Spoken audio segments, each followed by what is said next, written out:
Tig. Wala siya. May dalawa ako. Sky. Siya wala.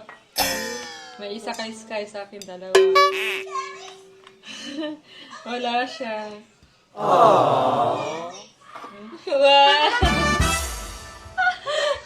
Wow, hati naman tayo, Sky. Wow, bait naman ni Sky. So guys, ito pala yung pinakabunso namin, si Sky. Oh, ba't mas maliit sa'yo? Sa kanya malaki. Malaki siya eh, ako maliit.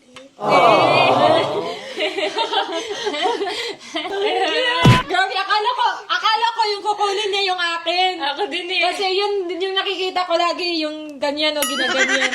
Pero sa kanya yung kinunan niya, so mas nakaka-touch. Handa siyang mas maliit sa kanya, okay lang. Bait naman ni Sky. We're so proud of you, Sky. We're so proud.